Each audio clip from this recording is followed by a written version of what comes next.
My mom and dad split when I was young. My mom met my sister's dad, and whenever him and my mom would fight, I'd get physically sick. One night, my stepdad, he gave it to my mom. He beat the crap out of her, and me and my sister watched. He told me he would kill me if I called the cops. A lot of physical abuse. Just the fact that an adult is hitting a child for something so minuscule, that kind of always really bothered me. As a victim of sexual abuse, it wasn't until I was about 20 years old before I finally opened up and told somebody. Why I never told anybody, I don't know. The earliest incident that happened, I was somewhere in between the ages of 5 and 7. I was at my friend's house, and it was his older brother. It got to a point where it started happening so often, it almost became the norm. This stuff's happening to you. You don't know how you're gonna turn out. I wouldn't say I was suicidal, but I kind of always thought, what would happen if I wasn't here? How bad would it affect anybody? In 2004, I was 12 years old. My dad was getting out of jail, so my mom let me move back here with my grandparents. In March of 2005, my grandpa passed away.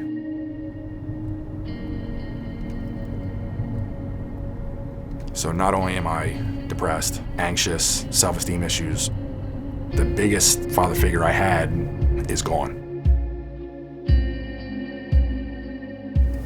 We're on our way out to my grandpa's gravesite, but today's a special day. He was a big proponent of my life, and today's 15 years. And like I said, ironically enough, I didn't realize it until I was driving in today. I was told when I was born, like, that was probably one of the proudest moments of his life. He tried to be tough, but he was a softie for me, always.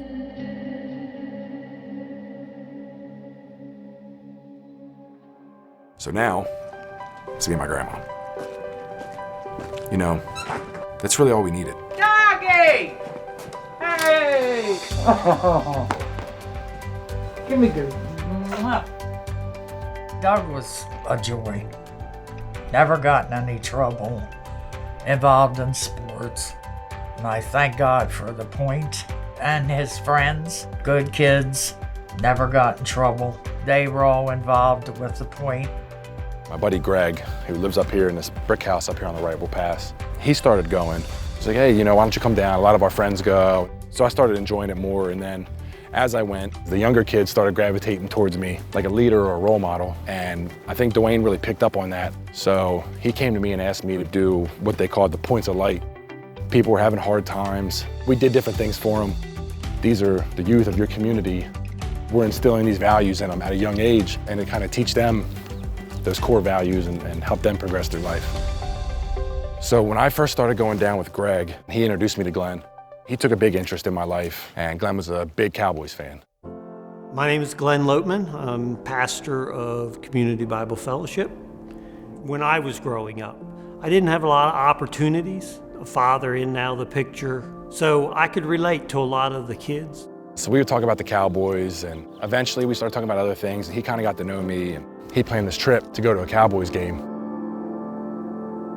When he went into that stadium, it was just like a light clicking on. And Doug runs out to the star and does the TO where he's holding his arms out. He just loved it, loved it. The fact that somebody that was a stranger months before taking me to a Cowboys game, that was probably one of the coolest experiences of my life. So the Point was like an explosion for me, for my personality, for my self-confidence.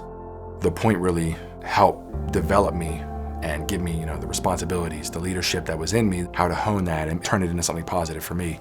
So that really pushed me forward.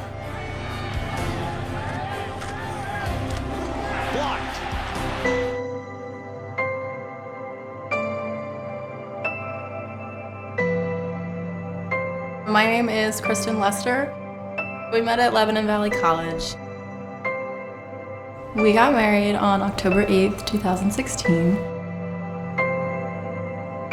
He's a really good husband and dad. To hear and learn about what he went through growing up,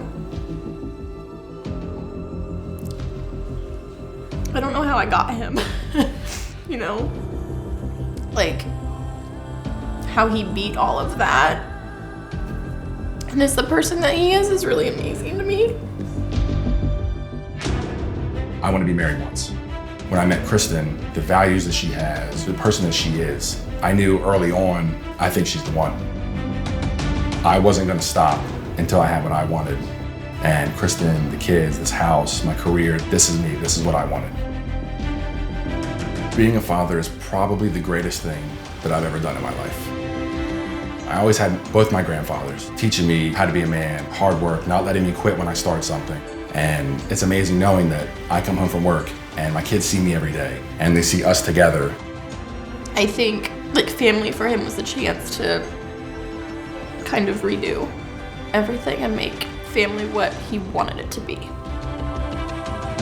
When it comes to my story, I want people to know that no matter what life throws at you, there's nothing that you can't handle.